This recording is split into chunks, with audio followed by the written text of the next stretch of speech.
ബംഗ്ലാദേശിലെ ജൻസി പ്രക്ഷോഭ നായകനെ കൊലപ്പെടുത്തിയ പ്രതികൾ ഇന്ത്യയിലേക്ക് കടന്നതായി ആരോപിച്ച് വലിയ രീതിയിലുള്ള ഇന്ത്യ വിരുദ്ധ പ്രക്ഷോഭമാണ് ബംഗാളിൽ നടക്കുന്നത്. ഇതിനെ എങ്ങനെയായിരിക്കും ഇന്ത്യ മറികടക്കുക? കടന്നിട്ടുണ്ടെങ്കിൽ വിളിച്ച് ചായ കൊടുത്ത് ബിരിയാണി കൊടുത്ത് വിടണം. ഇവിടെ മഹാരാഷ്ട്രയിലുണ്ടെന്നാണ് അവിടുത്തെ മാധ്യമങ്ങൾ റിപ്പോർട്ട് ചെയ്യുന്നത്. എവിടെയാണെന്ന് നല്ല ചായ കൊടുത്ത് നന്നായി സൽക്കരിക്കണം. നല്ല കാര്യമാണ് ചെയ്തിരിക്കുന്നത്. ഇതുപോലുള്ള നല്ല കാര്യങ്ങളൊക്കെ ചെയ്യണം. ഈ രണ്ടാമത്തെ കാര്യം എന്ന് വെച്ചാൽ ബംഗ്ലാദേശ് കുറച്ച് ഇത് അവിടെയുള്ള പാവപ്പെട്ട ഹിന്ദുക്കളാണ് ഇതിന് ഇരയാവുന്നത്. അപ്പോൾ ഇവിടെ എനിക്കൊരൊറ്റ കാര്യം അറിയാമോ, ആ ബംഗ്ലാദേശിൽ ഉള്ള ഇപ്പോഴത്തെ കലാപത്തെ ന്യായീകരിക്കുന്ന ഒരുത്തനും ഇവിടെ നിന്നുകൊണ്ട് ഇവിടെ ന്യൂനപക്ഷങ്ങൾ പീഡിപ്പിക്കപ്പെടുന്നു ചിലക്കാൻ നിൽക്കരുത്. മനസ്സിലായല്ലോ? അതാണ് പറയാനുള്ളത്.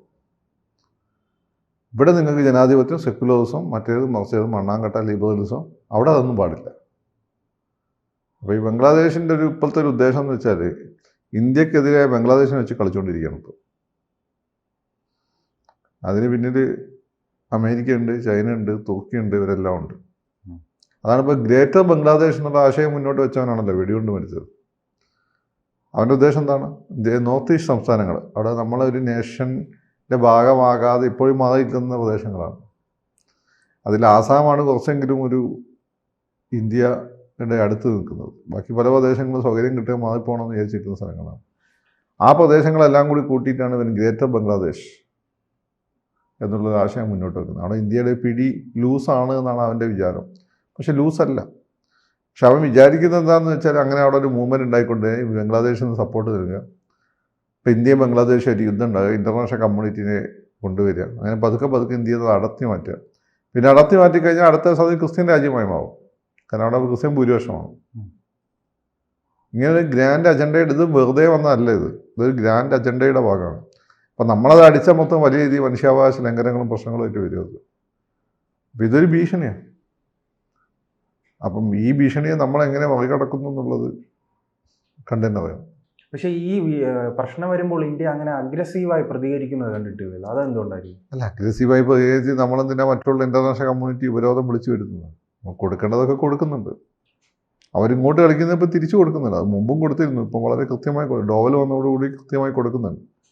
പക്ഷേ ഇതൊരു ഭീഷണിയാണ്, ഇതുവരെ നമ്മൾ കേൾക്കാത്ത ഒന്നാണ്. ഗ്രേറ്റർ ചൈന നമ്മൾ കേട്ടിട്ടുണ്ട്. നേപ്പാൾ, ഭൂട്ടാൻ, അരുണാചൽ പ്രദേശ്, സിക്കിം, ഇതാണ് ഗ്രേറ്റർ ചൈന. അപ്പം ഈ ഗ്രേറ്റർ ബംഗ്ലാദേശ് എന്ന് പറയുമ്പോൾ അതൊരു തട്ട, ഇതൊന്നും വെറുതെ ഒരു തന്നെ നാവെന്ന് വരുന്നതല്ല.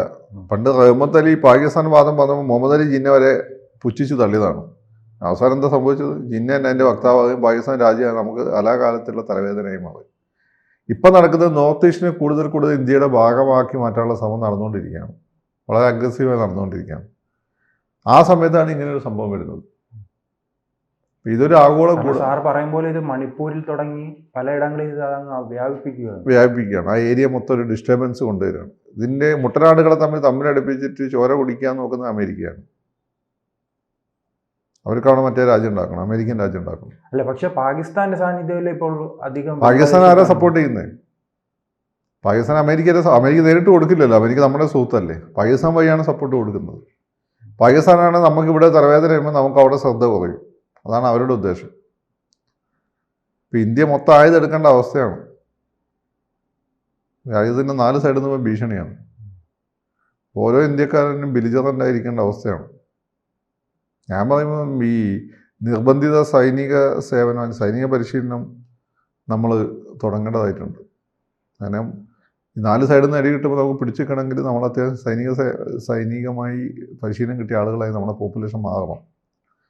ഇപ്പോൾ അഗ്നിവീർ ഒക്കെ തുടങ്ങി അതിൻ്റെ ഭാഗമാണെന്ന് എനിക്ക് തോന്നുന്നു. കാരണം ഓരോ അഗ്നിവീറും പുറത്ത് കഴിയുമ്പോൾ അയാൾക്ക് മിലിറ്ററി ട്രെയിനിങ് കിട്ടുന്നതാണ്.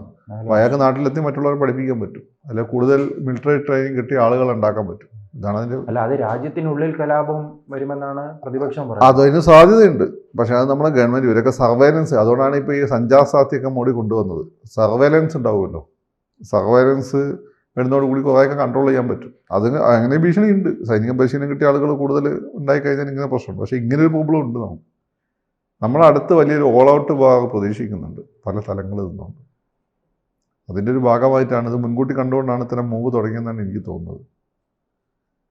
കാരണം നമ്മൾ നമ്മുടെ ഒരു ഇൻഡിപെൻഡൻസ് അസേർട്ട് ചെയ്യാൻ തുടങ്ങിയാണ് പ്രശ്നം. നമ്മൾ ഈ അമേരിക്കയൊക്കെ പറയുന്നത് കേട്ട് അവർ ഇവിടെ വന്നിട്ട് എന്ത് ചെയ്താലും എന്ന് വെച്ചാൽ സൈനികമായിട്ട് അല്ലാതെ ബാക്കി എന്ത് ചെയ്താലും നമ്മൾ കണ്ണടയ്ക്കുന്ന അവസ്ഥയായിരുന്നു. മതപരിവർത്തനം അത് ഇത് എന്നൊക്കെ പറഞ്ഞുകൊണ്ട് ഇവിടെ പോലീസിനും പട്ടാളത്തിലൊക്കെ നുഴഞ്ഞത്, പത്രത്തിന് നുഴഞ്ഞത്, അവിടെ അവരാളുകളെ പ്ലാൻ ചെയ്യുക, MP-മാരുടെ ഇടയിൽ അവരെ ആളുകളെ പ്ലാൻ ചെയ്ത് കൊണ്ടുവരിക, ഇതൊക്കെ അവർ ചെയ്യുന്നുണ്ടായിരുന്നു. അപ്പോൾ അതൊക്കെ ഇപ്പം വളരെ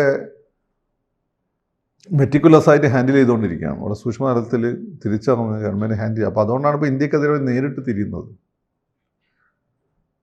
അതൊരു വിഷയമാണ്. അപ്പോൾ ഇത് സാറ് കാണുന്നത് ഈ പ്രതിസന്ധി ഇടക്കാലത്തൊന്നും അവസാനിക്കാനുള്ള സാധ്യത കുറവാണ്.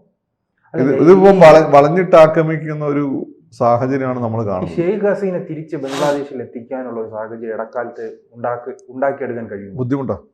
അവരുടെ ജീവൻ അത് ഭീഷണിയാണ്. കാരണം അവിടെ കംപ്ലീറ്റ്ലി മിലിറ്റൻ്റ് ആയി കഴിഞ്ഞു സൊസൈറ്റി. ഇനി അവരവിടെ പോയി കഴിഞ്ഞാൽ അവർ തന്നെ അവിടെ പലതവണ അവർക്ക് ഇത് വധശ്രമം നടന്നതാണ്. അങ്ങനെ പട്ടാളത്തിലുള്ള ഈ പറഞ്ഞ സാധനങ്ങളെല്ലാവരും റൂട്ട് ഔട്ട് ചെയ്തതാണ്. അതുകൊണ്ടാണ് അവർക്ക് ഭരിക്കാൻ പറ്റിയത്. ഇപ്പോൾ തിരിച്ച് അവന്മാരൊക്കെ കയറിയിട്ടുണ്ട്. ഇപ്പോൾ തിരിച്ചങ്ങോട്ട് പോകുന്നത് അവരുടെ ജീവന് ഭീഷണിയാണ്. ഈ രീതി ഇപ്പോൾ അതൊരു താലിബാൻ രാജ്യമായി മാറും. അത് താലിബാനെ പോലെയല്ല. താലിബാനുകൾക്ക് അതിന് ഗുണമെന്ന് അറിയിച്ചാൽ അവർക്ക് കുറച്ച് എത്തിക്സ് ഉണ്ട്.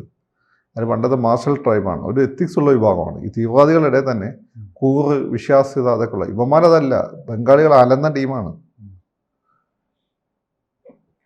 അപ്പോൾ അത് താലിബാനെക്കാട്ടി മോശമായ ഒരു രാജ്യമായി മാറുമ്പോൾ അതും ഇന്ത്യക്കല്ലേ പ്രതിസന്ധി? നോക്കാണ് പ്രതിസന്ധി. എന്ത് ചെയ്യാൻ പറ്റും? പോലെ ഭീകരവാദ താവളങ്ങൾ അവിടെയും വരും. ആ മണ്ടന്മാർക്ക് മനസ്സിലാവാത്തുണ്ട്. ഒരു പായസം ഉണ്ടാക്കുന്ന സമയത്ത് ചൂട് കൊള്ളുന്നവർക്ക് തവിക്കുകയാണ്. ഇവന്മാർ തവിയാണ്. അമേരിക്ക കുക്ക് ചെയ്യുന്ന പായസമാണ്. ചൈന അതിൽ ഒരു സൈലന്റ് സ്പെക്ടേറ്ററാണ്. അമേരിക്ക കുക്ക് ചെയ്യുന്ന ഒരു പായസമാണ്. അവർക്ക് അവിടെ രാജ്യം ഉണ്ടാക്കാൻ വേണ്ടിയിട്ട് അവരുടെ പ്രധാനപ്പെട്ട അടുത്ത സ്ട്രാറ്റജിയാണത്. ആ ഏരിയയിൽ അവർക്കൊരു രാജ്യം വേണം. ഈസ്റ്റേൺ തിമൂർ പോലെ, സൗത്ത് സുഡാൻ പോലെ ഒരു രാജ്യം അവർക്ക് വേണം. അതിനുള്ള പരിപാടിയാണത്. അപ്പോൾ അത് മോഡി ഇരിക്കുമ്പോൾ BJP ഇരിക്കുമ്പോൾ നടക്കില്ല. അത് ഇപ്പോൾ കോൺഗ്രസ് ഇരിക്കുമ്പോൾ നടക്കില്ല. അതിനവിടെ ഡിസ്റ്റർബൻസ് ഉണ്ടാക്കുക. അപ്പോൾ ഭീകരവാദ താവളങ്ങൾ അവിടെ ഉണ്ടാകുമോ? സ്വാഭാവികമായിട്ടും ഉണ്ടാവും. കാരണം അതിനുള്ള വേരുകൾ അവിടെ ഉണ്ട്. ജമാഅത്തെ ഇസ്ലാമി എന്ന് പറഞ്ഞ സാധനം അവിടെ ഉണ്ട്. അവർക്ക് ഇന്ത്യയിൽ നിന്ന് വരെ സപ്പോർട്ടും കിട്ടുന്നുണ്ട്. ഇന്ത്യയിലുള്ള ജമാഅത്തെ ഇസ്ലാമിക്കാരെ തള്ളിപ്പറയില്ലല്ലോ. അവർ തൽക്കാലം ഇന്ത്യയുടെ ഭാഗമായി നിൽക്കുന്നു എന്നല്ലേ ഉള്ളൂ. അവരുടെ ഉദ്ദേശം എന്താണ്? അവരുടെ ഉദ്ദേശം എന്ന് വെച്ചാൽ ഇന്ത്യയെ നശിപ്പിക്കുക എന്നുള്ളതാണ്. എന്നിട്ട് അവർക്ക് ഇസ്ലാമിക രാജ്യം ഉണ്ടാക്കണം. അത് തൽക്കാലം ഇപ്പം പേടിച്ചിട്ട് മാറ്റി വെച്ചു എന്നുള്ള ഐഡിയ. അപ്പോൾ അവർ RSS ഹിന്ദു രാഷ്ട്രം ഉണ്ടാക്കലല്ലേ? ഹിന്ദു രാഷ്ട്രം ഉണ്ടാക്കലല്ലേ എന്ന് പറഞ്ഞാൽ ഓൾറെഡി ഇന്ത്യ ഒരു ഹിന്ദു രാഷ്ട്രമാണ്. അത് ഡിക്ലെയർ അല്ലാന്നേ ഉള്ളൂ. രണ്ടാമത് എന്താണ്? ഹിന്ദു രാഷ്ട്രം എന്ന് വെച്ചാൽ ഇന്ത്യക്ക് പിന്നെ പുറത്തുള്ള ഏതെങ്കിലും എൻറ്റിറ്റിയുമായി കൂട്ടിക്കെട്ടലല്ല. ഇന്ത്യ ഒരു ശക്തിയായിട്ട് വളർന്നു വരിക എന്നുള്ളത്. അതാണ് ഇവർ ഈ മതവാദത്തിൽ ഒരു കാര്യമില്ല. ഇനി അവിടെയുള്ള ന്യൂനപക്ഷത്തിൻ്റെ അവസ്ഥ എന്തായിരിക്കും? കഷ്ടമായിരിക്കും. ഒന്നെങ്കിൽ കൺവേർഷൻ അല്ലെങ്കിൽ മരണം. എന്നിട്ട് ഇവന്മാർ ഉള്ളിൽ സന്തോഷിച്ചുകൊണ്ട് കുറേ ന്യൂനപക്ഷങ്ങൾ കൊല ചെയ്യപ്പെട്ട അവർ മുഖപ്രസംഗം ചെയ്തു. ഭയങ്കര തെറ്റായിപ്പോയി, ന്യൂനപക്ഷങ്ങളെ സംരക്ഷിക്കേണ്ടതാണ് പ്രസ്താവന. ആ മുമ്പ് പ്രസ്ഥാനമില്ല. ഇപ്പം നമ്മളൊക്കെ നോക്കിയിരിക്കുന്നതുകൊണ്ട് അങ്ങനെ ഒരു സാധനം വരും. അപകടപരമായ കളിയാണ്. ബംഗ്ലാദേശ് വെറും ചട്ടുകമാണ്. അവർ വെച്ച് കളിക്കുന്ന അമേരിക്കയാണ്. ചട്ടുകം പഴുക്കും. ചട്ടുകത്തിനാണ് ചൂട് തട്ട്. ഗുണം കിട്ടാൻ പോകുന്നത് പായസം കുടിക്കാൻ പോകുന്നത് ഈ ചട്ടുകം കൈയാളുന്നവനാണ്. അത് അമേരിക്കയാണ്. America, Pakistan, China. ഇവിടെ നമ്മൾ ചിലപ്പോൾ അവിടെ ന്യൂനപക്ഷങ്ങൾ പീഡിപ്പിക്കുമ്പോൾ നമ്മൾ സൈലൻ്റായി നോക്കിക്കേണ്ടതായിട്ട് വരും. നേരിട്ട് ഇടപെട്ടാൽ നമുക്ക് ഇൻ്റർനാഷണൽ സാങ്ഷൻ വരും. അല്ലെങ്കിൽ ഈ അജ്ഞാതന്മാരെ വിടേണ്ടി വരും. അതേ ഉള്ളൂ വഴി. RSS ആയുധം കൊടുത്ത് അജ്ഞാതന്മാരായിട്ട് കയറ്റി വിട്ടേക്കുക. അതേ കൂടുതൽ വാർത്തകളും വിശേഷങ്ങളും നിങ്ങളിലേക്ക് എത്താൻ ABC മലയാളം സബ്സ്ക്രൈബ് ചെയ്യുക, ബെൽ ബട്ടണും അമർത്തുക.